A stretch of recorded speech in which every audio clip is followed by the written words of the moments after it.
je souhaite féliciter tous nos finissants. Vous êtes la joie de vivre, notre fierté à notre école. Grâce à vous, notre école rayonne. Donc, je vous souhaite un bel avenir. Le département d'adaptation scolaire donne toujours la possibilité à nos élèves d'accéder à des rêves et des choix de vie. Malgré tout, ça demande de la persévérance, de la patience, un peu d'acharnement aussi, de la volonté et du courage. Cette année est une année très marquante pour moi, dans ma carrière d'enseignante en adaptation scolaire. Certains vous diront que je suis autoritaire. D'autres vont dire que je fais peur. C'est ce qui est arrivé à l'élève que je vais vous présenter ce soir et qui ne voulait pas être dans ma classe il y a 4 ans. La première année, après s'être adapté à mon rythme de classe, il a quand même réussi 2 niveaux en une année, en français et en mathématiques.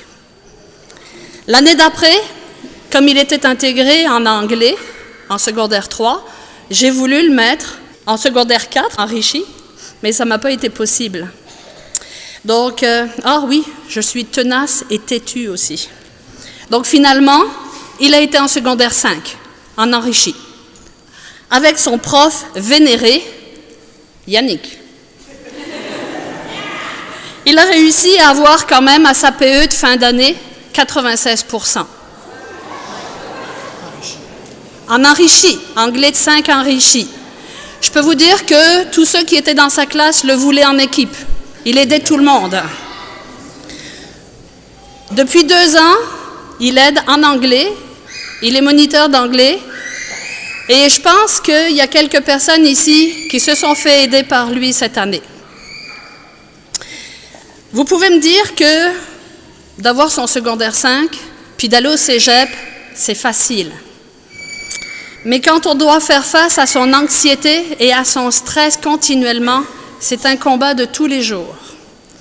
Juste venir à l'école, ou même accepter un échec. C'est pas facile quand on fait de l'anxiété de performance. Non, c'est vraiment pas facile.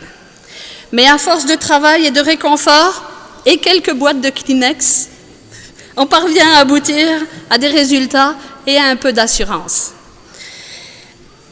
Je peux vous dire que, je vais vous faire un aveu, ce soir je reçois ma paye. Ma paye, elle n'est pas en argent.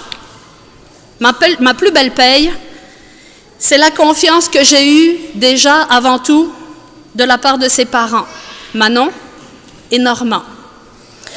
Parce que pendant 4 années, ils m'ont fait confiance sur toutes les décisions que j'ai prises pour leur fils. Et je vous en remercie du fond du cœur. Ma paye, c'est son diplôme de secondaire 5. Notre paye, c'est son admission au cégep en arts et lettres à Saint-Jérôme pour devenir traducteur ou prof comme Yannick. Donc notre paye, on la reçoit ce soir en vous présentant le premier élève de soutien émotif de l'école et de la commission scolaire à aller au cégep, Mathieu Soucy.